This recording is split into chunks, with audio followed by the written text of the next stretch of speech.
Hey, everybody, what's going on? Happy Friday. Welcome to another episode of Candid Conversations. My name is Shantanique Langston, your personal and professional relationship coach. I'm also the creator of the Relationship Conference, where we promote wholeness in the areas of singleness, marriage, and family dynamics. And tonight, we have a special guest. She is a doctor at Henry Ford Hospital. I am so honored to have her on tonight. We're talking about sexual health, but we're talking about, do you really know your body? Because guess what? Your girl right here, I don't know. So that's why we have her here on tonight. So I know a few of you guys are probably asking, well, Neek, why you didn't get your own OBGYN? Because she's not available. Okay. So I don't want to go into that. She works for St. John. I don't want to go into all that, but she's top notch, very hard to get to. So that's why God sent this precious woman of God to be on with us tonight. Dwayne, what's up, bro? Hey, good to see you on tonight. We gotta reconnect soon. I gotta get you to Michigan for sure. Good to see you tonight, sir. So I want you to go ahead and introduce yourself, Paige. Let the people know who you are, where you're from. Go ahead. All right. So thank you so much for inviting me on. I'm so excited to share information to everyone about their sexual health. We can't talk about it enough because we don't talk about it enough. But I'm Dr. Paige Kimber. I am 6 years new to Michigan. I'm from Houston, Texas originally. And I currently work at Henry Ford in downtown Detroit.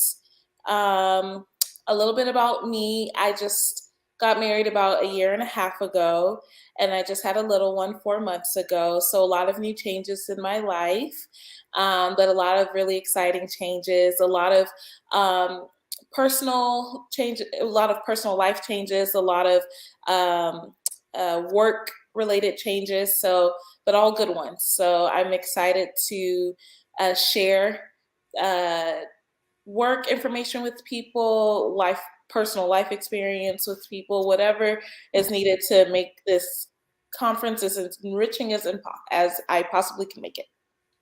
Yes, I'm so honored to have you because this was a blessing in disguise. So I have to share with the people how we connected.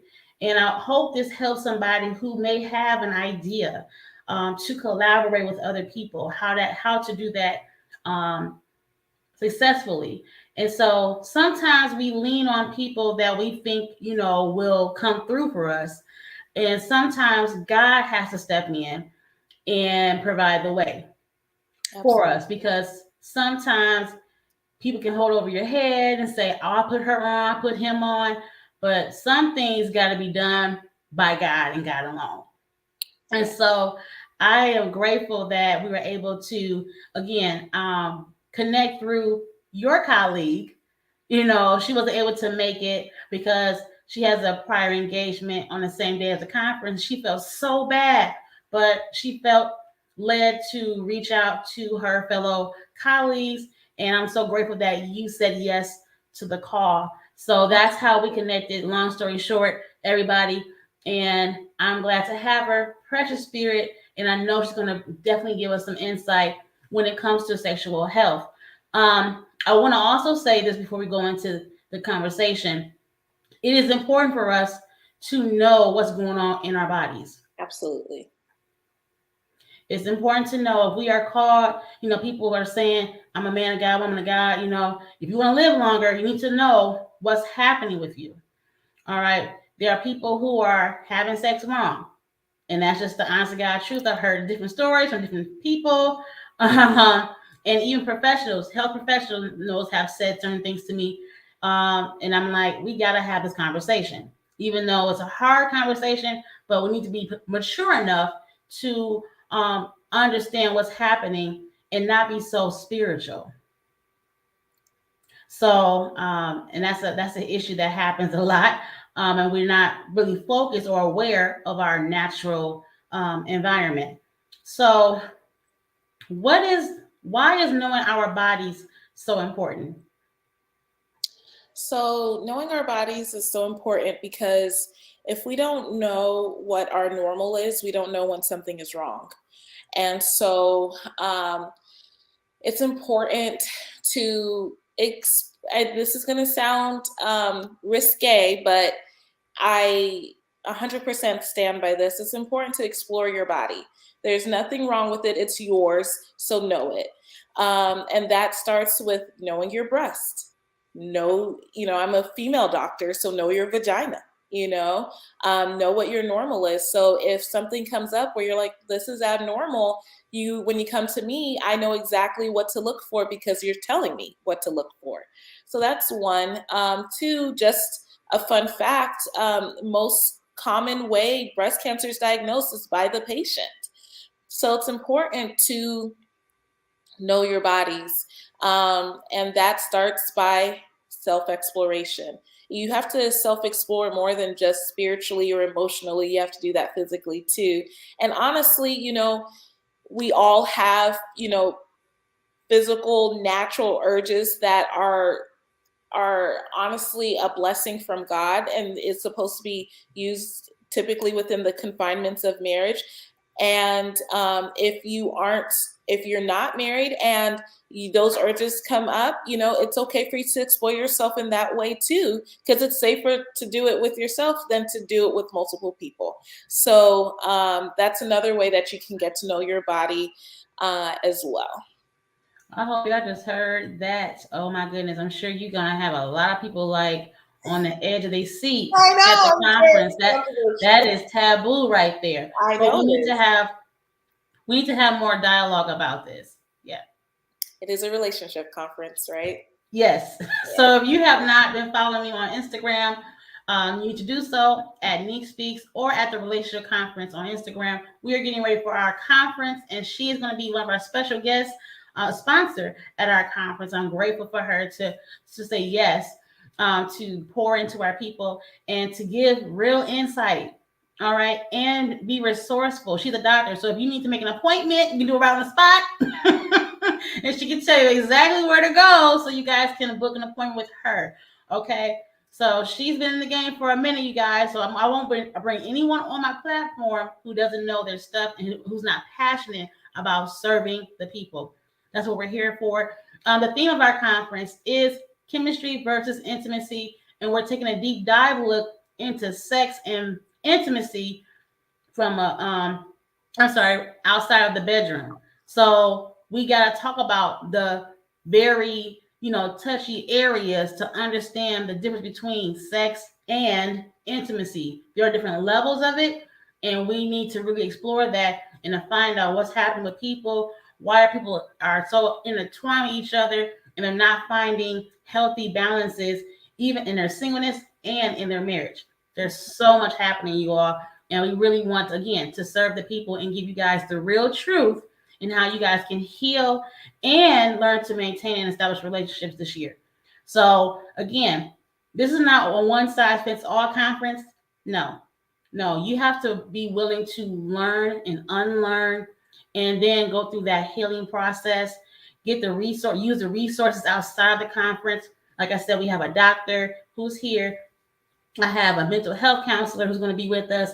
Again, we have a lot of resources that's going to be at the conference. So you want to utilize this time. We just came out of a pandemic. Well, we're kind of still in one, but we want to utilize this time to really get ourselves back in unstable and being outside. So we got to learn how to do that properly and safely. So what is the major cause of BB? Because there's a lot of talk about it on social media, but people don't know where it comes from. So I would like you to tell us, if you don't mind. Absolutely. So, BV, otherwise known as bacterial vaginosis, is a bacteria, a collection of different types of bacteria that lives within the vaginal flora. Bacterial vaginosis is not just one particular bacteria, but it's a compilation of different types, such as Gardnerella vaginalis, lactobacilli, etc. When it is present in the vaginal canal, it comes up on underneath the microscope as these small little circular cells called clue cells. Now, quite a bit of us are going to have bacterial vaginosis in our vagina. The problem comes when the bacterial vaginosis, it supersedes the other healthy other healthy bacteria in the vagina.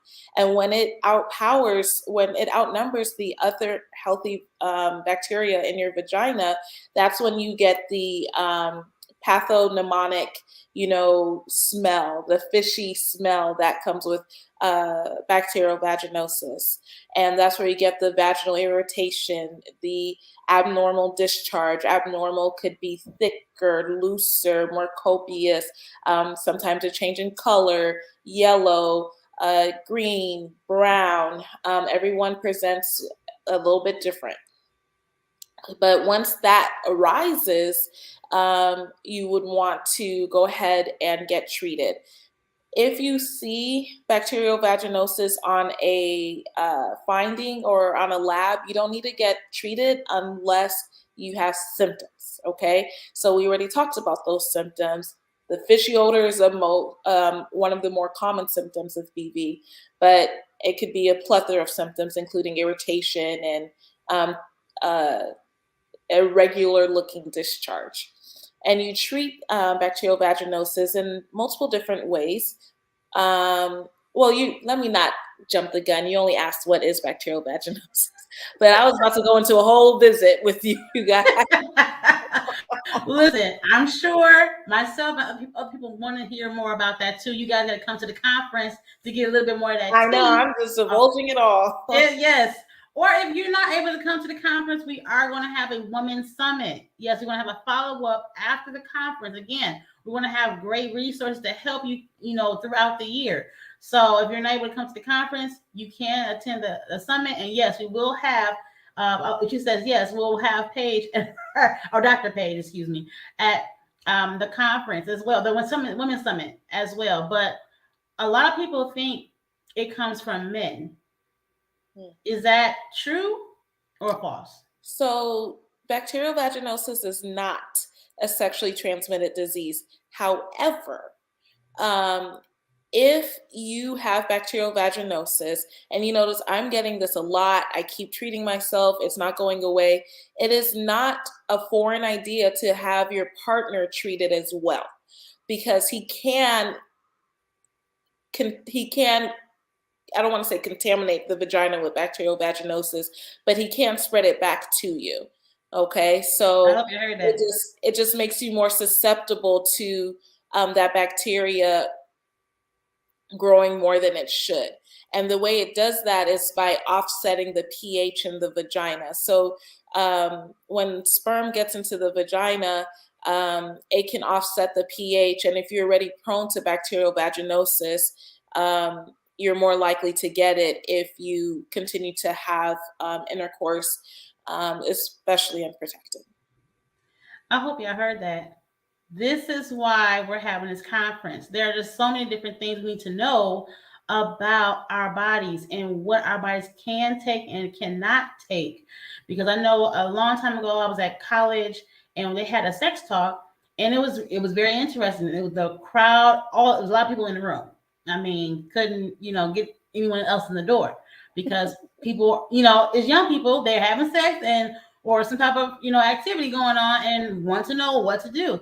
And one young lady was just sharing her experience, her I think prom night, and she had sex with someone. She had protection. So they were talking about that heavily in the session we had. They need to use protection, and so she said that she was bleeding everywhere. She didn't understand what was happening. She woke up the next morning, and come to find out, she was allergic to latex. So yeah, it's like you have to know your body. You don't know until you do things clearly. And then how to move forward from there. So everyone's story is different. Everyone's body is different. That's why you need to know. That's why we're having this conversation. So what are some maintenance, like you were just going into that, like you were saying, self-treatment. So what are some ways that women can keep up their maintenance as well as men? if you have any tips. Absolutely, plenty of tips. So, number one is, keeping her as clean as possible. Okay. Now, when we hear that, we want to run straight to the shower and put soap all up in there and just make her smell all the good, but that's just going to make her angry. Okay. So, to keep that area clean, you want to use water. Okay. And in the vagina, the only thing that should go in there is straight water. If you add soap to the inside the vagina, it's going to irritate the vagina. Everybody's vagina is a little bit more some people are more sensitive than others to soap in that area, but nothing should go in there but H2O. Okay. Even in like the groin thigh area, we like to use, heavily scented soaps, heavily scented lotions. That can also irritate the vaginal flora and the canal. So I recommend non-scented soaps, non-scented lotions, even non-scented detergents for your underwear. That's good. So that's a big one that people don't think about. We all love our softeners. That's Yes, one. my game. Come Yeah, on now. we all love our Gain. We all love the little softeners that we pour into the Hmm. laundry to make our stuff smell good. And that's all fine. But for your underwear, just wash it separately. You should be washing your underwear separately from other clothing items, anyways. Wash it with non-scented detergent, especially if you struggle with recurrent BV. Another thing that you can do is, now, if you're with your boo and you want to be cute, wear your lace underwear. There's nothing wrong with that. But on the regular, there's nothing wrong with some Hanes underwear or your 7 for $25 at Victoria's Secret. There's or is it $35 now, or 5 for 35, whatever it is. There is nothing wrong with the cotton underwear. It's actually recommended. That should be your daily wear.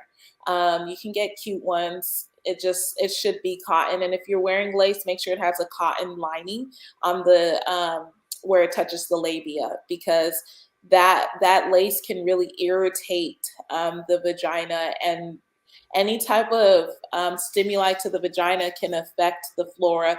The flora is a biome, and it's a community of bacteria and yeast that thrive under a particular pH. And so, if it gets irritated in any way, especially if you're prone to bacterial diseases, it just gets angry. So wear your cotton underwear, only water in the vagina, use non-scented soaps and lotions in the thigh, groin area.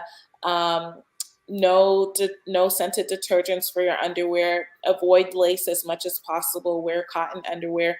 Honestly, if you feel comfortable with doing it and you live alone, walk around with no underwear at all. Let her air out. That's her best environment, honestly. But if you do need to wear underwear when you're at home, make sure it's cotton. And those are the biggest tips. Most people in our generation don't douche, but if you still douche, or your parent, your mom or your grandma may tell you to douche, don't. I don't even know whether I don't think it's not very common in the market Mm-mm, anymore. So no. I don't even think they sell Telling it. you. No. Vagisil used to be a big brand that sold douching products. They don't sell it anymore, but you can find anything on Amazon these days. Don't douche. That's just going to aggravate her, and she's not going to like it, and you're going to get BV and probably something else. I hope y'all getting this. And I like the way you kept saying that she's going to get irritated. She's going to get irritated. That's that awareness of, okay, Mhm, what's happening to my body? What am I putting in my body? mhm, And that even goes down to what we eat, talk about the pH. It's so much. Again, we got to take the time out to work on us, mhm. cleanse us. Why are we so in a rush to be laying up under some dude, some woman, and we don't know what they got, who they are from Timbuktu, and you know, we got to really take that time to really work on us. And this information that Dr. Kimber is saying is very vital. And I hope that someone's going to watch this replay They're gonna take some notes because I'm taking mental notes right now about this underwear.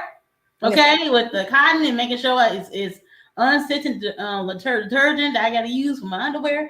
And I might make my brother do it too because he does my laundry for me. So I might say, you use unscented for all of us. So we're safe. You gotta think about yourself and not just your flesh, but think about your inner stuff, what's going on internally, because that's so important. And like you just said, so that was so good. I wanted to ask this one question because I know that I do have parents who do follow me, and so and I know that some parents don't know how to have the sex talk. And y'all need to be at the conference because your kids know a whole lot of stuff. I teach third grade, and their hormones are already. This kid's in first grade talking about boyfriend girlfriend. Okay, so we need to really have this conversation. Like, what is your advice to parents who may have teens who are not active or who are thinking about becoming active? Have you ever come across any patients with that issue yet? Or Yes. So, yes, I've definitely come across patients with this issue, more so when a mom brings in their daughter at a young age for a checkup and just having that conversation. And usually kids are very quiet when the parents are in the room. And then as soon as I ask the parent to leave, it's like, they want to know everything because, they don't talk about it at home. So please talk to your children about safe sex. We all want to believe that our kids are going to wait till marriage to have sex. Most of us didn't. So why would our kids do it? So we just need to be realistic. So that's one. Two, start early. There's PG ways to talk to your children about sex. They are introducing it younger and younger in different platforms. And, if you're giving your child a phone, an iPad, etc., they have been introduced to sex in one way or another. If they have a social media page, they've been introduced to intercourse or some type of form of sex and sexual orientation. So it's important to have those conversations early. What's an appropriate age? Every child is different. So I can't give you that information. Some children mature quicker than others for whatever reason. So you just have to gauge it for yourself.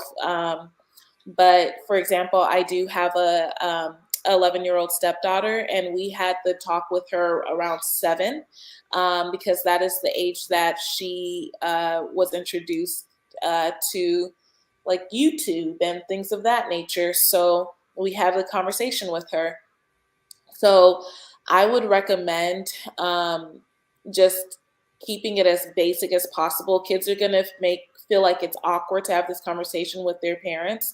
But if you keep it simple and try to use as not too, don't use too many like technical terminology and, be down to earth with your kids. They want to know this information. So it's better that they get it from you than they get it from their friends or from the internet. So I would just recommend, letting them know that a man and a woman typically, they have urges, and these urges causes them to want to do things together. Typically, it's when a man and a woman fall in love and they get married, and that's the ideal when those things should happen when they do things together. And if it doesn't happen in the confinements of marriage, it's important that certain things are done in order to prevent certain things. And these are the things that I want to make sure happens, depending, of course, how old the child is. I want to make sure that you have protection because there's STDs out there.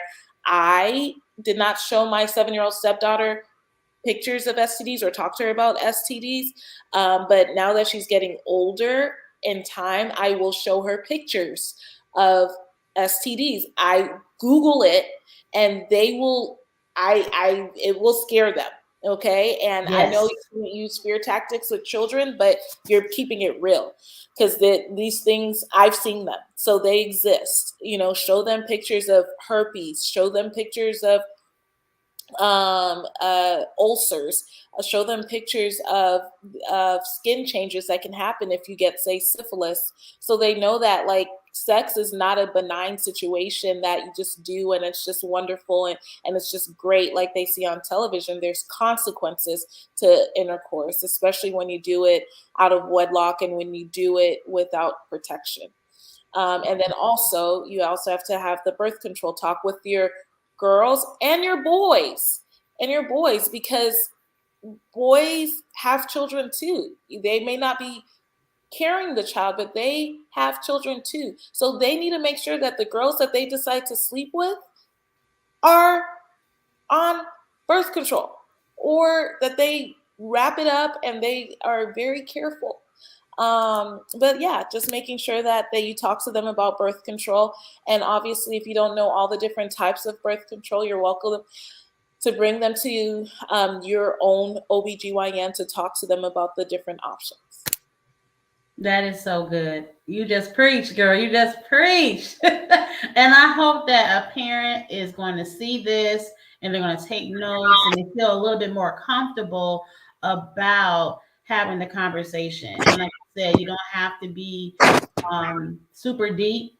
You want to be down to earth as much as possible. I have stories for days on people sharing, and I was a part of a debutante program, and they brought an amazing woman from New York. Amazing, the hospitals out there are great. NYC is great, and she was scaring the girls, and a lot of the girls were crying, and these girls were probably around 8, 8 and up. So it was a room up full of us, 8 to 19. And I had to tell the coordinator, like, this is good information, but I think you need to split it up. Yeah. Because it scared the girls. And I think a lot, and I want to go into this. This is a whole other conversation that we can have during the summit. But there are women that I know that would rather not have sex to have a baby because they don't want to deal with the man. All right, and that's a whole other conversation. But there again, you have to protect yourself, and then everything we do is a risk. So even talk to your kids about marriage, waiting to marriage. Don't pressure them to wait to marriage. Let that be their decision. Because if you are a parent, and I know parents who waited till they were virgins and then they got married, and but their kids didn't. So it's like you have to let your kids grow. Your job is to train them up in the way they should go, not in the way that you want them to go, in the way that they should go, because their journey is going to be different from yours. And love them through it and support them through that. So why should people come to the conference? So people should come to the conference because relationships I believe, are the web that keeps everybody together and keeps the world turning and spinning. And healthy relationships makes life that much more exciting, that much more colorful. And so the more advice and help and guidance you can get to make your relationship healthy, the better and more colorful your world can be. So that's why I think that coming to the conference will be beneficial for anyone who is in a relationship or wants to be in a relationship, particularly a healthy one. I love it. I love it. Absolutely. Well, thank you so much, Dr. Kimber, for being on. And if you guys are in the Detroit area, our conference is in 29 days. I cannot believe it, but it's almost here. And we still have seats available for you to come join us at the Southfield Marriott on Saturday, March 25th from 10 a.m. to 3 p.m. We have an amazing lineup of speakers and panelists and workshops for you guys to enjoy. And you're not going to walk away just thinking about certain things, but you're going to walk away transformed. You're going to have some tools to implement in your life as you walk out the door of the conference. And I'm not just saying that. I am a living witness and product of my conference. I have changed so much since 2018. and I'm on a healing journey right now. And I really can't speak on it, but I'm just grateful that I'm able to still have some balance and work with you all to show you guys that it is possible to have balance in your life and to have healthy relationships long down the road. So again, guys, if you are interested in coming to the conference and you're ready to reduce some of that toxic behavior and patterns in your life, you definitely want to go ahead and go to my website at www.neekspeaks.com and register. We do have a promotion right now, running a 30% off promotion for the conference. So if you click on the general admissions tab on the tickets tab, you can use the promo code NIQUE30. That's NIQUE 30. So again, guys, thank you all so much for joining me tonight. Next week, we have my trauma coach. She's amazing, Nina Ashford. We're going to be talking about sexual trauma and emotional trauma. And this is a very hard conversation to have, but we are ready to break some barriers in our lives so that people can have a fulfilled relationship with themselves and also be vulnerable for their partner to have intimate moments. All right, beyond the bedroom. So we definitely got to dive deep into sexual trauma. So if you know someone or if you are someone who has dealt with molestation, rape, sexual assault, we are here to support you through it. We want to love you through the healing journey. And you definitely want to tune in with us next Friday. So again, you all, my name is Shantanique Langston. I'm your personal and professional relationship coach. And I'm also the creator of the Relationship Conference. Thank you again, Dr. Kimber, for being on. And you all, I will see you. If you just joined us, hey, I'm not sure who you are, but go ahead and watch the replay. And I'll talk to you guys in my next video.